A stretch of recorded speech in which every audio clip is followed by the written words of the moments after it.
Hello everyone, today we will learn about trick to learn formulas of national income. First one is how we can convert net into gross and gross into net.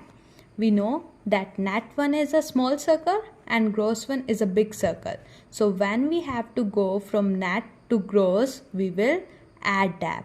And when we have to move from gross to net, we have to deduct that. Formula is gross to net minus tab, net to gross plus tab. And if we want to change domestic into national from small circle to big circle, we have to add NFIA, net factor income from abroad. And when we have to convert national into domestic, we have to deduct NFIA. NFIA stands for net factor income from abroad. Its formula is factor income from abroad minus factor income to abroad. National to domestic minus NFIA, domestic to national plus NFIA.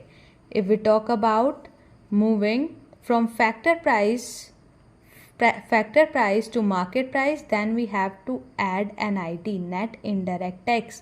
But if we are going from market price to factor cost, we have to subtract NIT. NIT stands for net indirect tax and its formula is indirect tax minus subsidies. Factor cost to market price plus NIT, market price to factor cost minus NIT.